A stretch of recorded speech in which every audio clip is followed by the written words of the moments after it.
Қалай жұмыс жоқ? Кәдімгі жұмысы жоқ.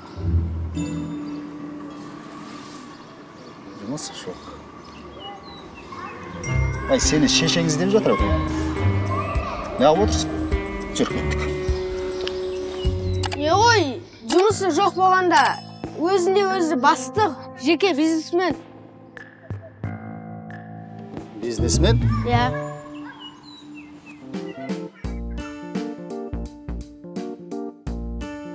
Бизнесмен.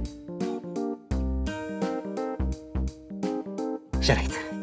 Барып ойнай ғой. Бизнесмен.